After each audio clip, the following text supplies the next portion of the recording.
انا جايه من الدرس وبنطلوني مفزوق. لو مش فازقه عادي، فازق كبيره قد كده والله العظيم انا ما بهزر، بنطلوني اتفزق. المفروض بقى الواحد يداري على شماته، بس انا جايه اقول في العلن ان انا بنطلوني مفزوق وماشيه بيه في الشارع. لا والفزق مكان كمان مش عادي، معمول كاتنج بس من ورا. يعني الفزق هنا عند الفخده هنا كده من تحت، اللي هو اكن كلب عضدني من تحت. ايه اللي بقى خلى البنطلون يتفزق؟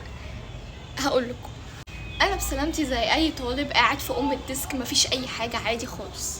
فانا قاعده في الديسك، كان في مسمار بس المسمار بوزه طالع كده، هو اللي هو هيخزوقني، يعني هيخزوقني. فانا قاعده عادي، فمره واحده جايه بقوم راح المسمار شابك في البنطلون، راح مفتوح كده مره واحده، اتخدش كده. طب انا عملت ايه؟ انا شفت كده رحت عملت ايه؟ قعدت تاني عادي. فانا بقى مسكت ودان صاحبتي مره واحده، قلت لها الحقيقه بنطلوني اتفزق، بس كده الاقيها وقعت ضحك وما قامتش تاني. فخلصت الحصه ويعني فضلت قاعده بالحال دوا، يعني من الصدمه مش مستوعبه اللي المستر بيقول او انا في حصه عموما. فنزلت فين؟ عند الاسيستنت. فقلت لها يا ميس انا بنطلوني اتفزق. راحت بصلي بتقولي فزق كبير قد كده. انا دلوقتي مش بقول ترند، انا بنطلوني اتفزق بجد. قالت لي اهدي طيب، فين الفزق ده؟ قلت لها الفزق من ورا. قالت لي فين من ورا؟ قلت لها هنا عند تحت كده، تحت الركبه بشويه.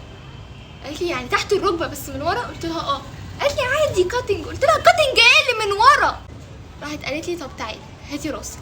فانا جيت عملت كده مره واحده، هي قالت هاتي راسها، فانا عملت كده اهو. راحت خلع دبوس من راسي وشبكاه يعني قفلت الخرم دوا بحيث انه امشي يعني عبال ما اوصل، بس ان هو يعني ربنا يستر. وهي بتعمله انا طبعا كل ده كنت عماله اتخزوق بالدبوس، يعني انا اتفزقت واتخزوقت. لا ومش كده بس، البنطلون ده عزيز عليا عزه محدش اعتزها على حد.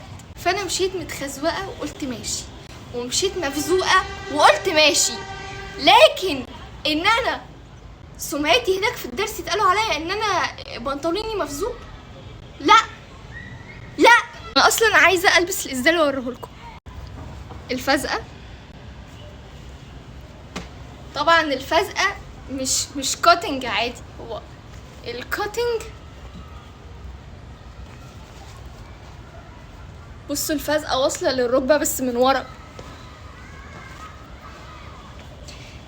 وهنا حسيت بشعور الراجل اللي كان مفزوق.